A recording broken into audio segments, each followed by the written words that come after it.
did they go? Not too bad? Kind of getting there? Yeah? It felt like 10? Is that what you said? That's a bad sign. Okay. So maybe we'll need to do 32 at the end? Okay. Sounds good. Okay.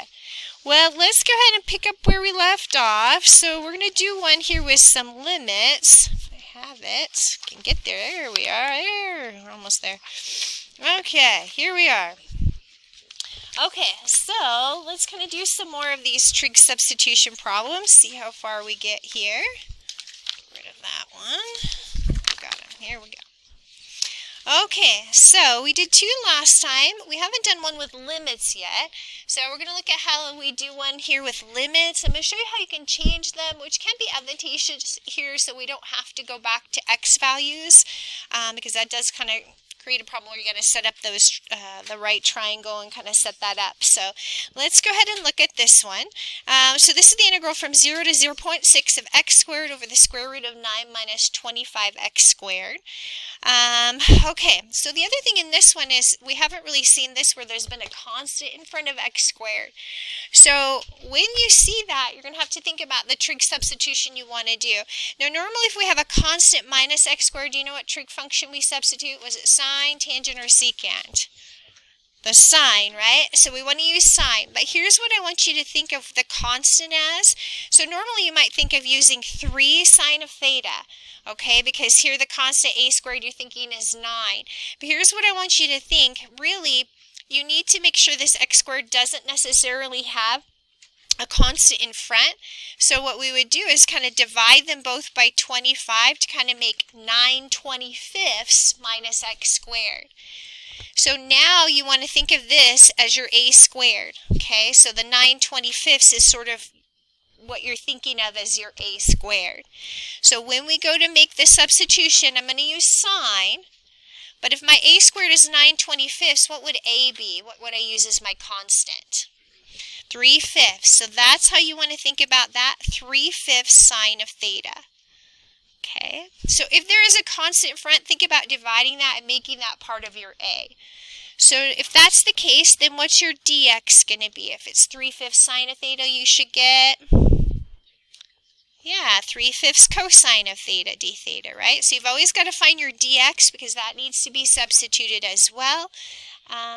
You should also list the restrictions on the domain. This is one with limits where it is going to be kind of important about that. So the restrictions on the domain of sine to make sure it has an inverse function are between negative pi over 2 and pi over 2, right? Okay, so that's my domain. I'll just call it D there, the domain. And make sure you kind of list those on your homework. Sometimes it's more important than others, but it is good to note that. So especially when you're working with limits that you know what thetas can be there. Okay, I think we're ready to substitute. Oh, let's talk about the limits then. This is where we can substitute limits as well. So these right now are x values. We can substitute them for theta values so that in the end I can plug them right in rather than going back into terms of x, which actually in these kind of problems saves you some work. So let's think about how to do that. So I'm going to take these two x values, they're 0 and 0.6, and I'm going to try to change the limits here. Okay, in order to change the limits, I use this substitution equation. So I'm going to plug in the 0 for the x and try to determine what the theta would need to be. So that's how I change the limit. So if x is 0, I set 0 equal to 3/5 sine of theta, and I solve for theta.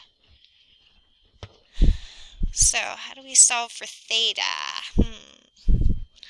Yeah, multiply by 5/3, right? We'd just keep it 0. So you'd still have 0 equals sine of theta. So where is the sine of theta equal to 0? 0. Is that in your domain? Between negative pi over 2 and pi over 2? Yes. So that's acceptable. So then theta equals 0. So remember, it also equals 0 at 2 pi and pi, right? So those would be the other options, but they don't fit in the domain. So here's where those domain restrictions will come into play. There's more than one option. You pick the option that's in the domain. Okay, same thing with 0.6. Set that equal to 3/5 sine of theta and solve it for theta.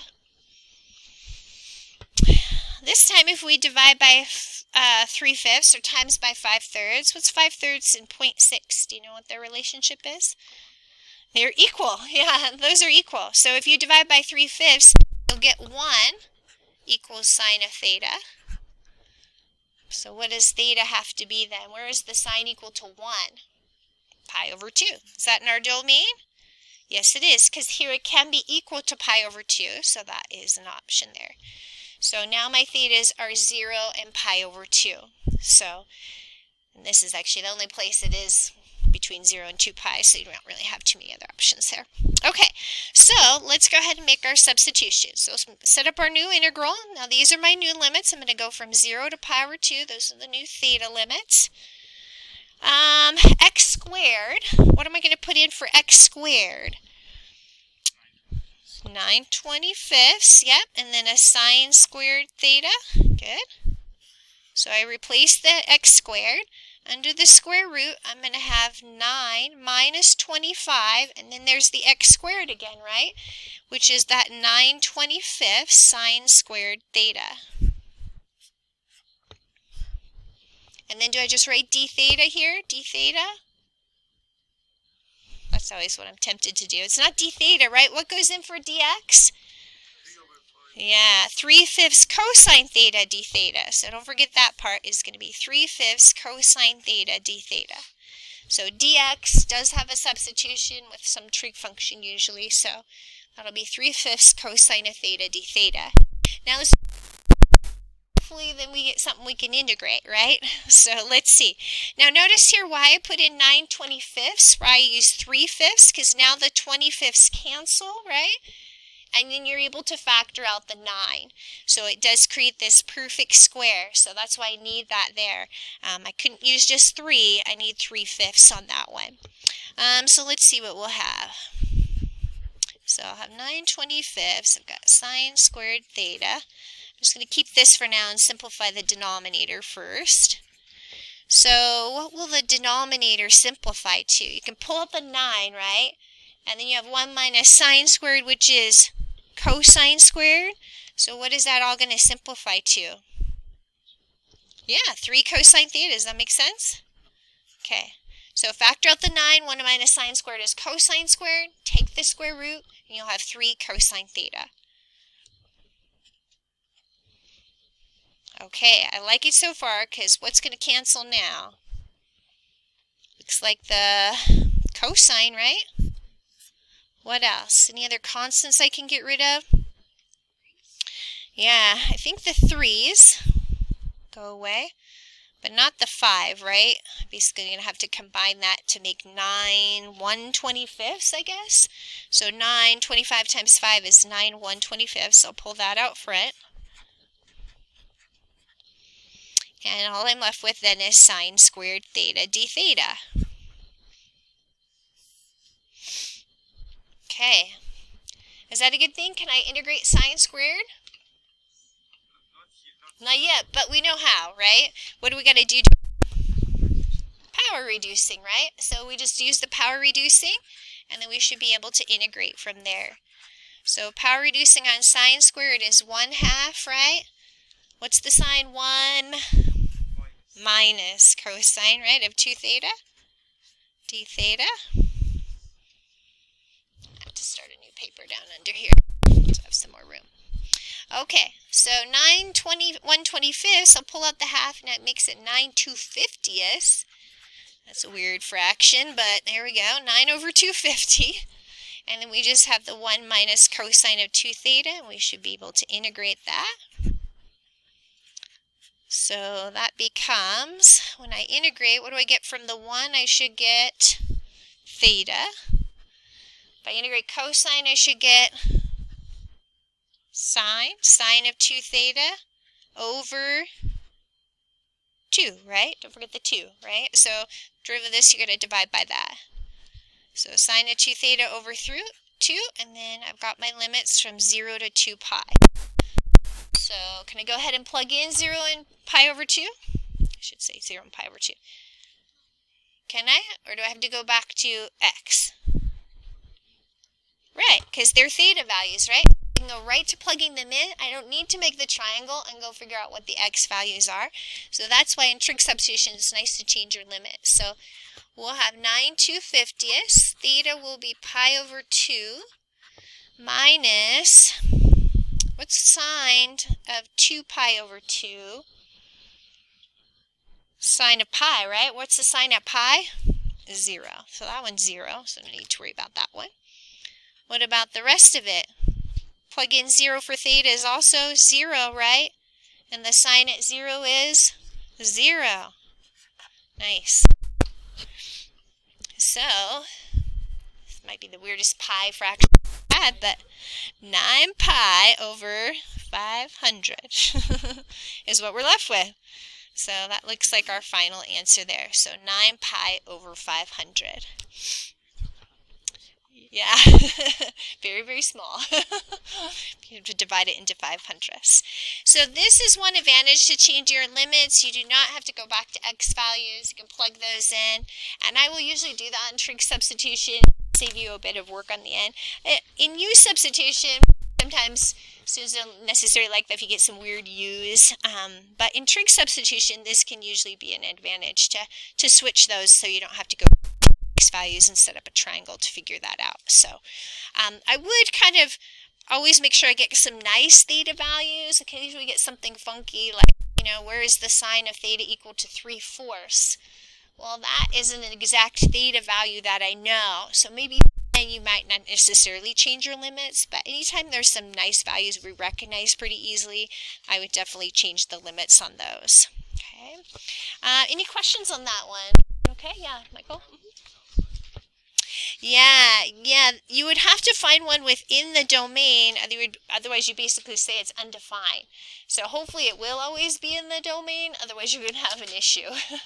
So even though here, let's say that you found maybe 3 pi over 4 was your answer, 3 pi over 4 is a little bit outside, maybe there's something in the negatives that would match to it. So maybe, negative pi over 4 would be an acceptable option instead. So you do want to try to find one that is in the domain. So, and hopefully they're set up for you to find one there. So if, when we're trying to change the x to theta, and we can't find something within the domain, right? We just have to keep our x values and go back.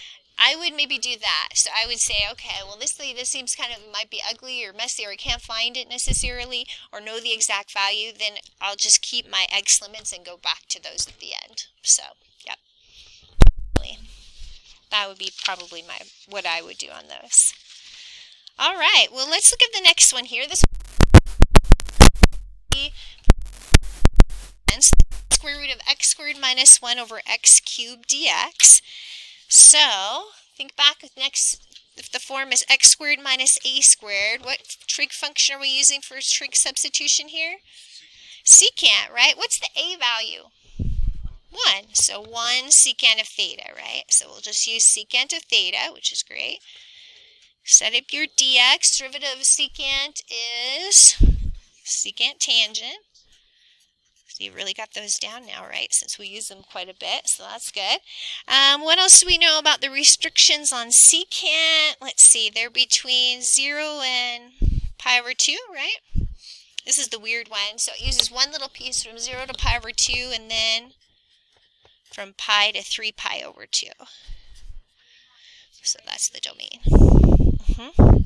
Yeah, you want to include those. So I would just always include them as part of this substitution, what the domain is there.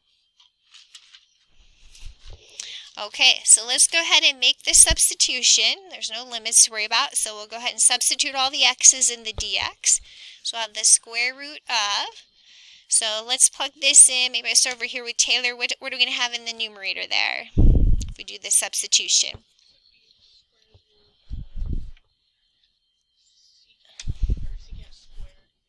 Good. Good. Yeah. Good. Yep. What do we put in for dx? Very good. Okay, good. So secant theta, tangent theta, d theta.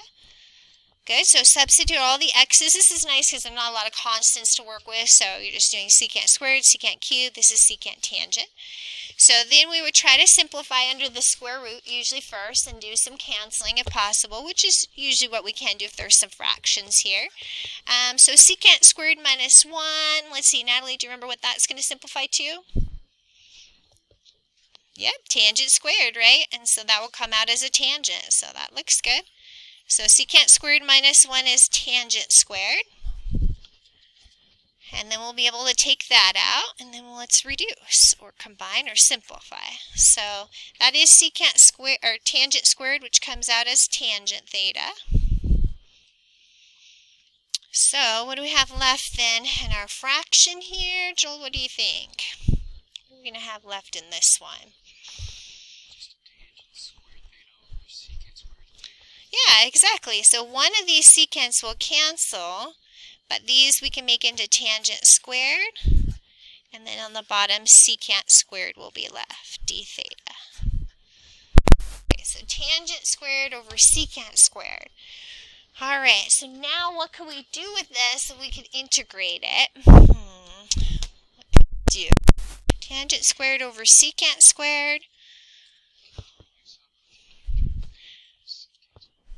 Well, the only problem is du would be in the denominator. Usually we need du in the numerator, so that might be an issue. You could do sines and cosines? Sure. What's tangent squared? It's sine squared over cosine squared. And what is secant squared? 1 over cosine. So if we rewrote it like that, what could we simplify it to?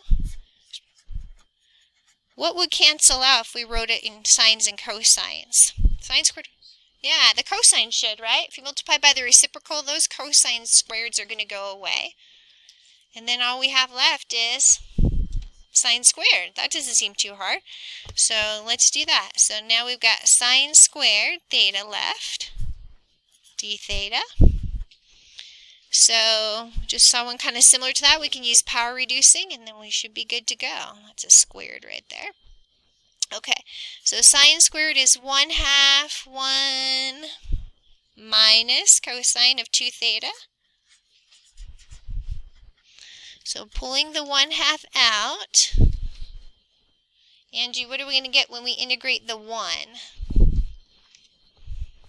Theta, yep, minus, Angie, what will cosine of 2 theta? Sine of over 2. Good. Done that a lot as well. So we'll have all of that plus c, because we didn't have any limits, so we'll put on plus c here. Done, finished right here? No. Yeah, we got to go back to what? X. Okay, so I need to go figure out what these values are in terms of x, like what's theta, what's sine of 2 theta. So we can create a triangle here to figure that out. So let me set the triangle up. So it's some sort of right triangle. You can put theta wherever. I always find like the same. Wherever you want. Find an angle, call it theta. Now we know the secant theta, right, equals x. What's the x over really? 1. So it's x over 1, right? So Benham, if we know secant is x over 1, what sides do we know? We can extract our cosine as an example. So we say Yep. our cosine would be 1 over x, and then we continue. Yep. Cosine would be the reciprocal 1 over x, right? So that's the adjacent over the hypotenuse, right? So, yep. So this is really hypotenuse over adjacent. So SOHCAHTOA, so A over H is H over A is for secant. Good. Then you can find the other side, right, using Pythagorean theorem. You're going to have to take x squared and subtract this side squared, right? So you're going to have the square root of x squared minus 1 for the other side. So remember, you can do a squared plus b squared equals c squared. You're going to end up taking x squared minus 1. This, that's there, yes. Yes, that will always kind of be the third side. Yep. Okay, now, this.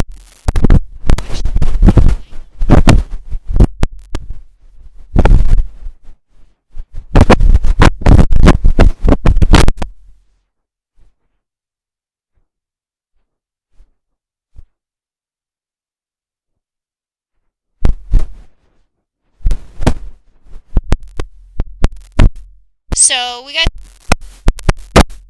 theta. We can solve for theta. We won't know its exact measure, but it will be in terms of... Usually take this equation that I've used to get the theta by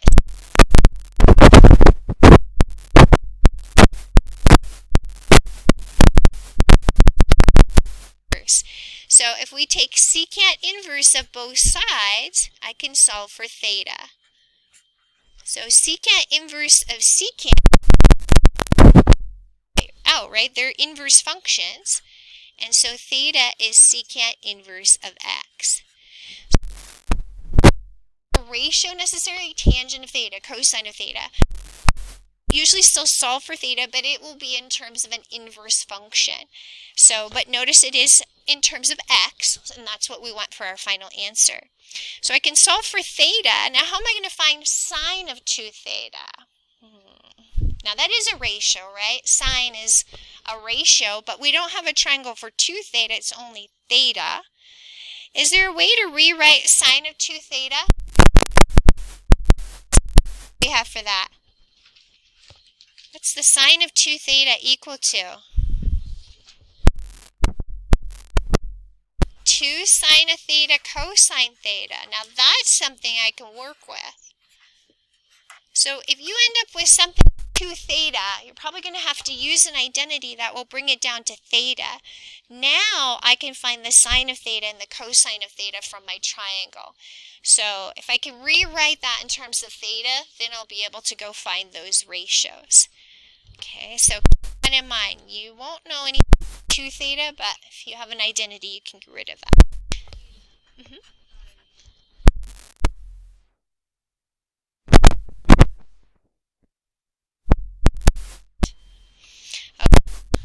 So let's go ahead and plug things in terms of x then. What did we say theta was? Theta is secant inverse of x minus, now I got to go find sine of theta, right? So let's see, Jessica, if I go back to this triangle, what would be the ratio for sine of theta? Yep.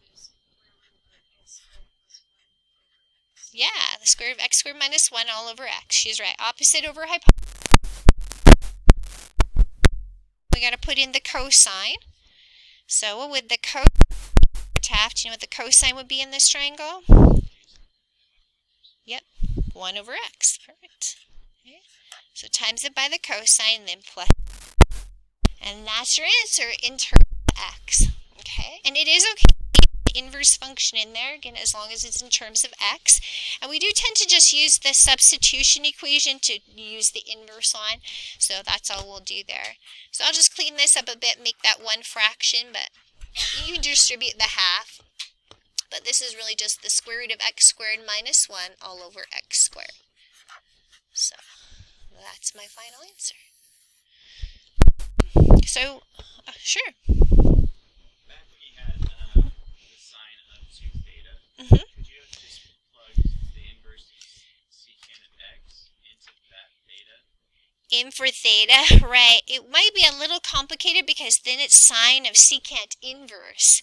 So they usually try to avoid that if possible, if you can do it in terms of avoiding an inverse. So what that would look like would be sine of 2 secant of inverse of x, which is a fairly complicated expression. So if we can avoid that, we do try to do that. So if I could rewrite this in terms of just sine and cosine and notice no inverse function, that's the best option. Do that. Sometimes there is just a theta. You can solve for that just using, it usually will be in terms of an inverse function then, but it will be in terms of x. So ones, if usually there's a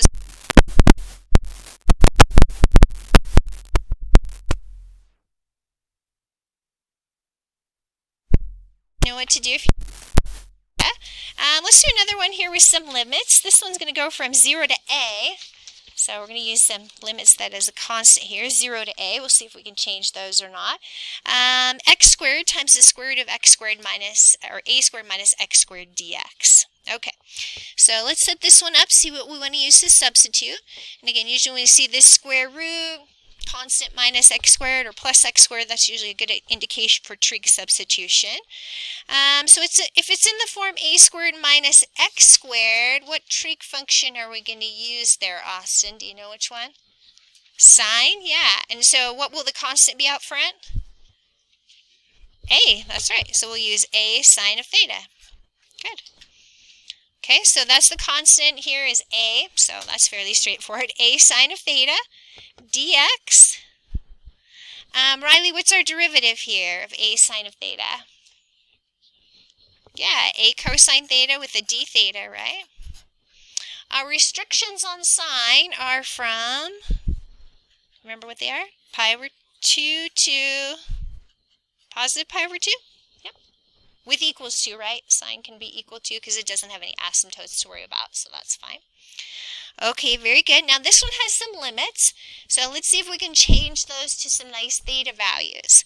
So let's go ahead and, there's 0 to a, so we're going to use 0 and a and change those to theta values if possible.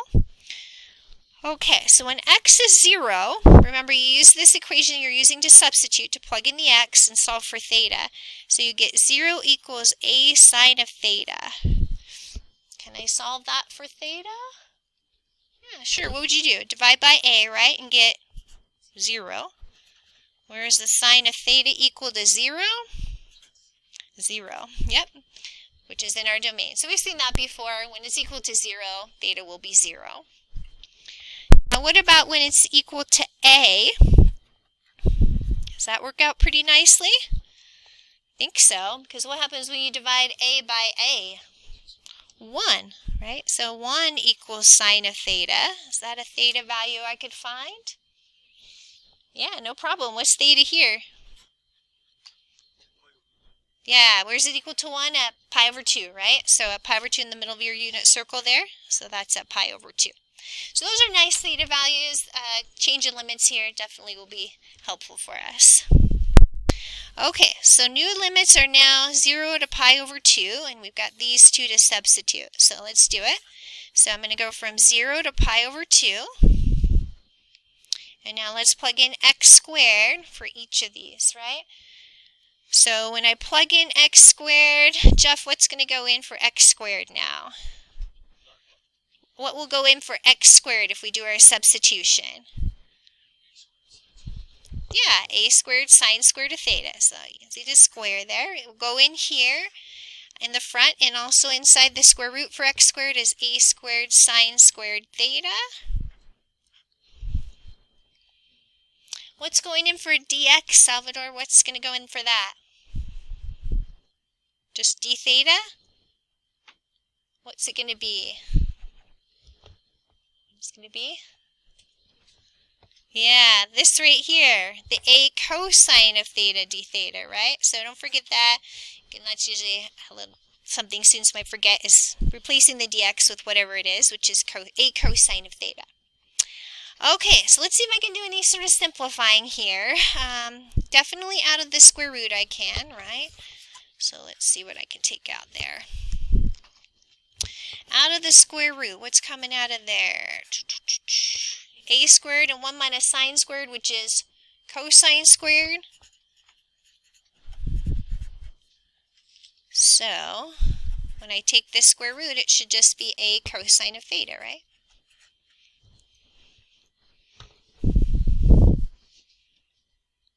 Okay, now nothing's going to cancel here because there's no fractions. So I basically just need to simplify, bring the constants out front, and just simplify what I have and see if I'm going to be able to take the integral of this. So let's see if I can. How many a's am I going to be left with total? A to the 4th? Yeah, and I'm going to go down here. So I'm going to have a to the 4th. And then I'm going to have a sine squared, right? And a cosine squared. D theta. So nothing really cancels, but we can simplify there. A to the 4 sine squared times cosine squared. Okay, what could I do after this? What do I do when there's a sine squared and a cosine squared? Yeah, should we do power reducing? No? Okay, what else? What can we do?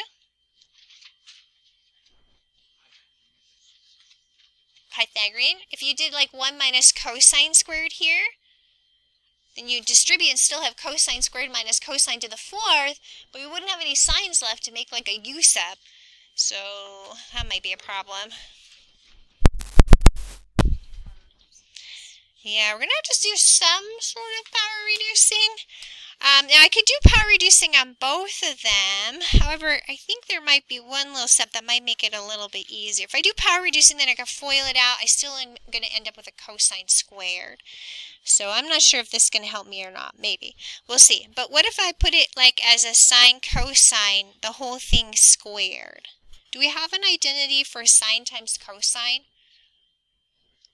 It usually has a 2 out in front. What is 2 sine cosine equal to? Sine of 2 theta. So if there's not a 2 in front, what is it actually equal to then? Yeah, half of sine of 2 theta, right? So that's really the same as sine of 2 theta over 2. Okay. So it does have an identity, sine times cosine equals sine of 2 theta, but we're going to divide by the 2, so because it's not in there. So I'm going to replace it with sine of 2 theta over 2. Now, this 2 squared I can pull out. That's just a 4th, right? So over 4, I'll pull that out. And now I have sine. I still have a squared, though. But luckily now I only have one of them, right? So I have a sine squared of 2 theta. Now before I ended up with 2 of them, I'd have to use 2 power reducing identities. Here, at least this way, I only have 1. So I do just have the sine squared. I do want to use the power reducing here, because there's only one of them now. So that shouldn't be too bad. So let's do it. So what does it become if I do the power reducing on sine squared of 2 theta? It would be 1/2 what? 1 minus cosine of what? 4 theta. So remember, when you do power reducing, it doubles the angle inside. So if I power reduce this, this is going to become 4 theta. Okay, so I took out the 2 squared, that's 1/4, put that over here, then I just power reduce this. Now can I integrate? Yeah, now it's not too bad to integrate. So this little substitution might have made that a little bit easier. I'm not saying you couldn't have done it with 2 power reducing formulas here. You probably could have.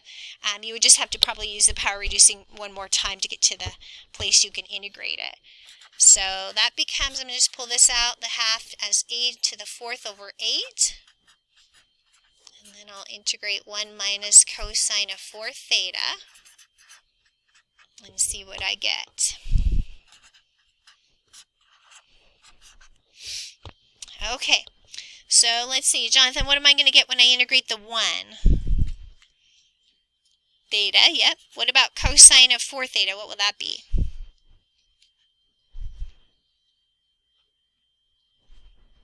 What does cosine become? Becomes, when you integrate it?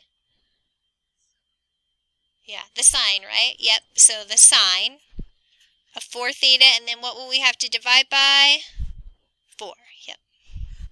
So don't forget, then you divide by the derivative inside there.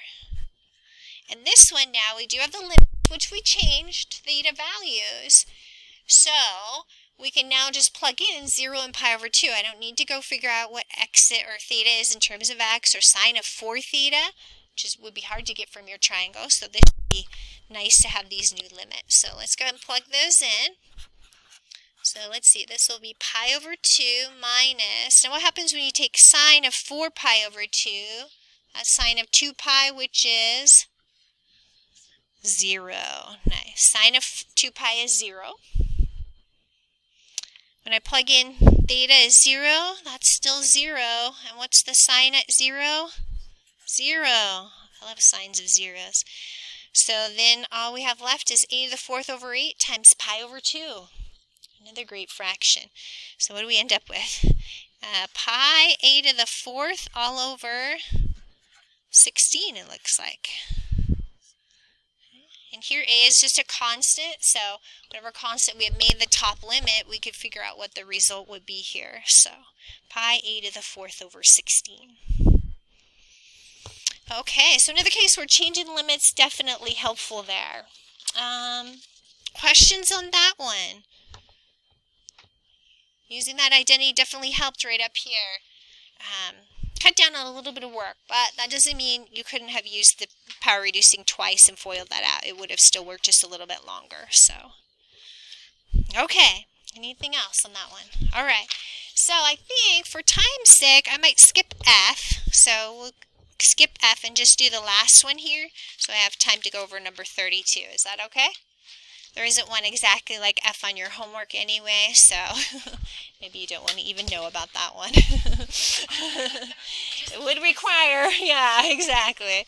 This one requires a bit of completing the square in the denominator in order to make it into the form to do a substitution, and I didn't see one on your homework like that anyway, so we'll do G.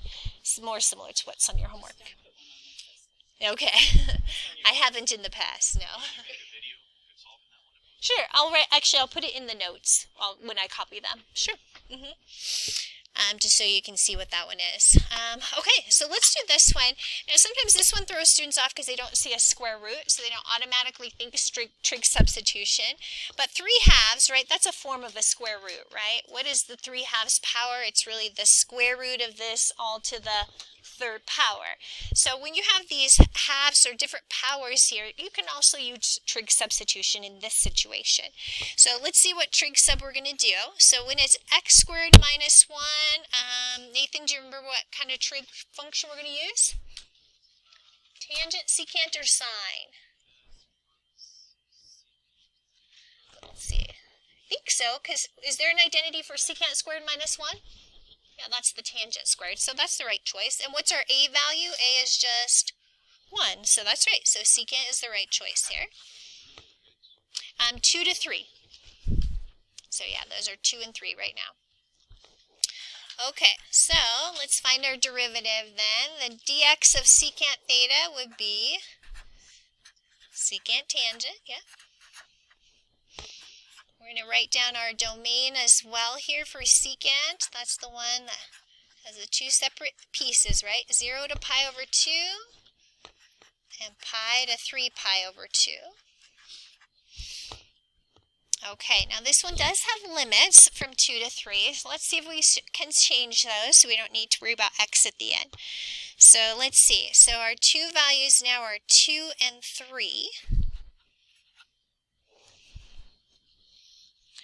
So remember, where do I plug in the 2 at? 2 goes into which equation? Right, in this equation here. So for that substitution equation, you go 2 equals secant of theta. Is there a place where the secant of theta equals 2? Sometimes it's helpful to think of cosine, right? If you took the reciprocal, is there a place where the cosine would equal 1/2? Yes. Where is the cosine equal to 1/2 at? Yeah, pi over 3. So that does exist at pi over 3, a nice number. Now, what about where 3 equals secant theta? In other words, this would be where the cosine equals 1/3, right? Is that a value we know?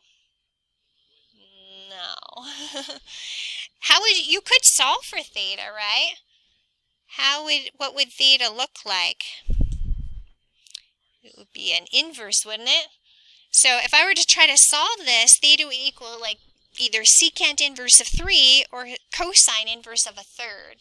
Now, do you want to have a limit that's cosine inverse of 1/3? I'm thinking probably no. So this one wasn't bad, but this is going to be awkward to work with if I put it in like that, secant inverse of 3. So I feel like maybe here this might be a case where I wouldn't necessarily change the limits. So if you want to work with this, go for it.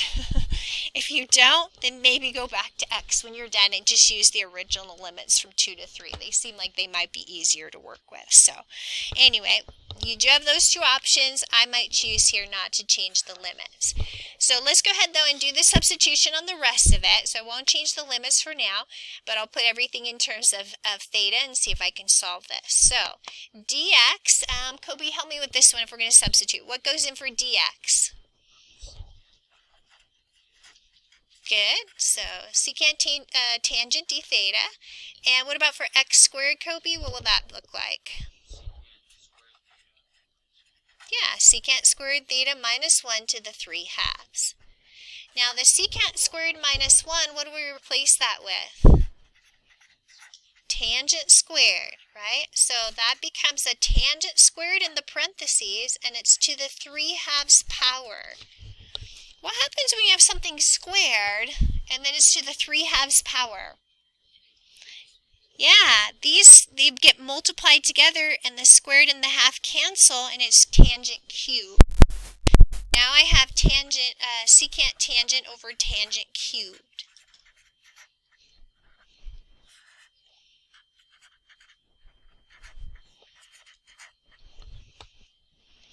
Okay, can we reduce something out here? Yeah, so then we have secant over tangent squared. What can I do with secant over tangent squared?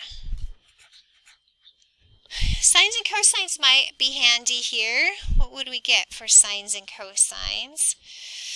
Well, this is 1 over cosine, that's sine squared over sine, right? What's that going to reduce out to? I think there's still going to be, let's see, it says 1 over cosine, sine squared over cosine squared. Yeah, where will it be actually? The cosine will actually be in the numerator and the sine squared will be in the denominator, right? Because this flips to the top, so you really now have the cosine squared here and sine squared in the denominator. So if you multiply by the reciprocal, it looks like that. So you will have a cosine of theta on the top, but a sine squared in the denominator. Yeah, this one we could actually probably do substitution on, right? Because what could we let u be? The sine, and then what's your du? The cosine sitting right there. So this is a good place for a u substitution. So let's do it.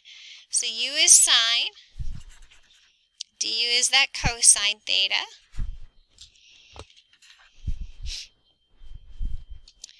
And so then I just have 1 over the u squared, right? Du. So if u is sine here, that becomes 1 over u squared, and all of this numerator is du. So you could do du over u squared, or just 1 over u squared du.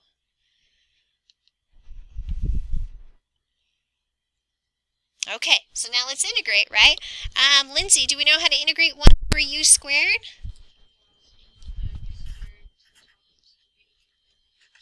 Good. Power rule, exactly. So that's exactly right. So now power rule, you add 1 is -1 and then divide by the negative. So you basically get negative u to the -1. So, but I got to go back to what u is. What is u? Yeah, 1 over u, but what is u? U is sine of theta, -1 over sine of theta, right? So you could leave it like that, or what could you write it as? Negative, what's 1 over sine?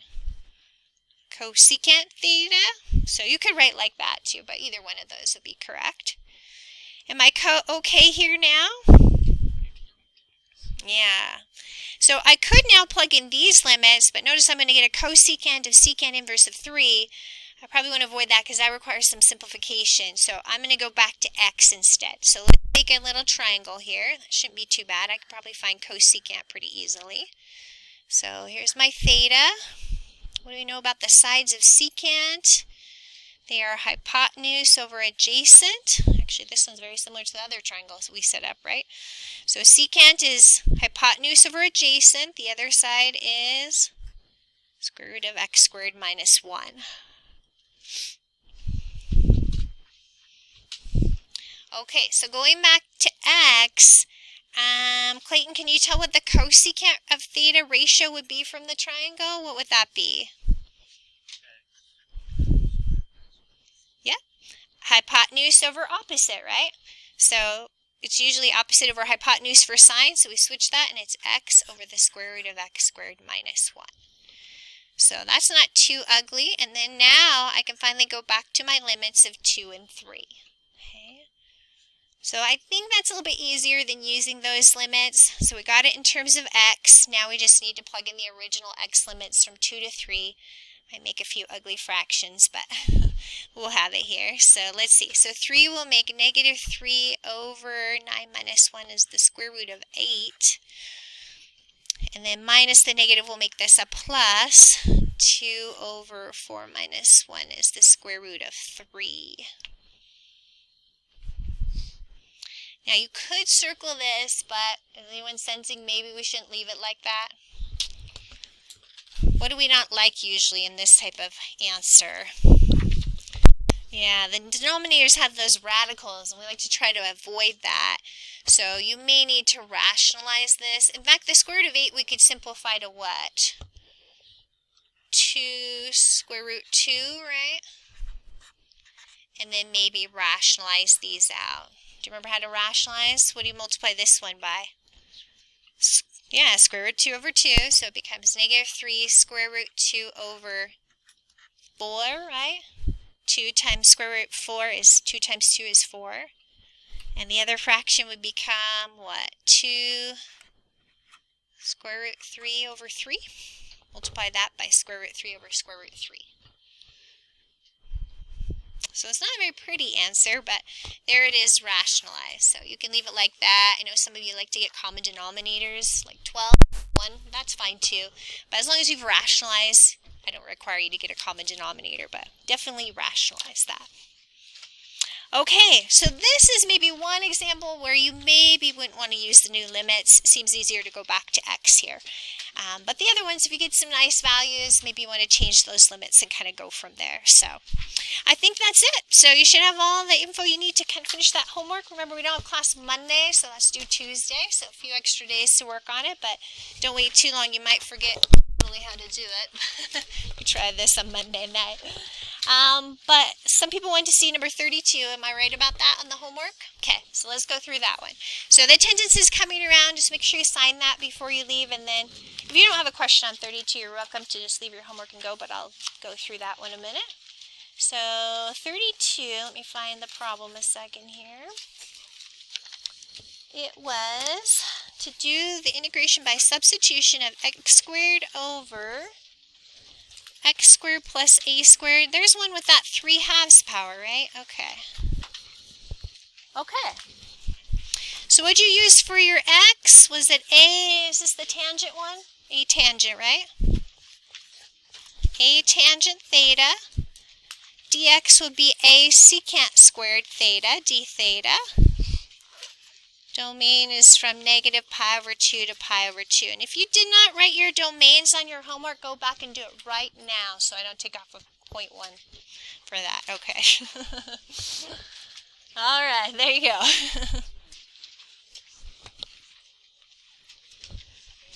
Okay.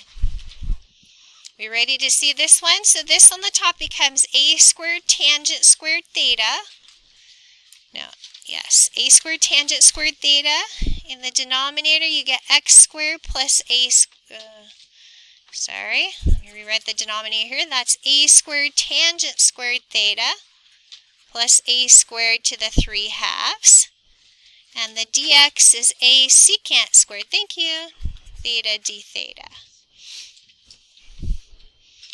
So I'm assuming you got to this point. This isn't the hard part. You got it all substituted in, okay? Okay, so what can I do here in the denominator? Actually, I'm going to simplify the numerator to a cubed, tangent squared secant squared theta, d theta. So this, you can pull out an a squared, and what would you have? Tangent squared plus 1. What is the tangent squared plus 1 equal to? Secant squared, right? So inside the denominator, you factor out a squared and you get tangent squared plus 1, but that's just a secant squared. What happens when I take both of those to the 3/2 power? What are their new powers? A to the cubed, right? So remember, the squareds cancel with the halves, and those become a cubed and secant cubed in the denominator. And remember, on the top, you still have a cubed, tangent squared, secant squared. So now the nice thing is some things cancel. The a cubes are out. secant squared, two of those cancel, and you just get tangent squared over secant. Maybe this is where you got stuck. How do we integrate when it's tangent squared over secant? That's what it is, right? Tangent squared over secant. Is that looking good so far?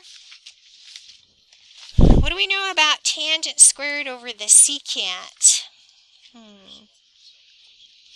Yeah, so we could swap to sine and cosine. What I actually did was change tangent squared to secant squared minus 1. I think that's what I did. And then I reduced the fraction with secant. So you can do sines and cosines, you'll probably get the same answer. But I split this up and then reduced each of them down. Secant squared over secant is 1 secant theta. And then 1 over secant is cosine. Is that what you did? I think that's the short way. And then what's the integral of secant? It is the natural log of secant plus tangent. Does that sound right? I think so. Secant plus tangent theta. And the integral of cosine is the sine.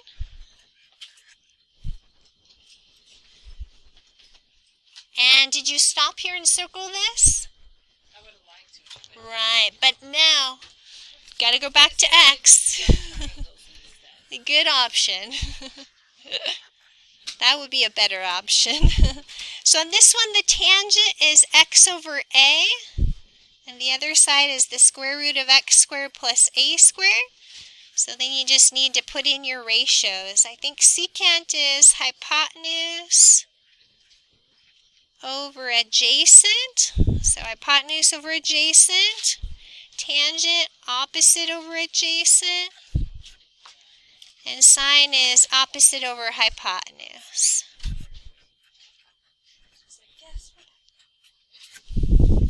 So that's what it is in terms of x. So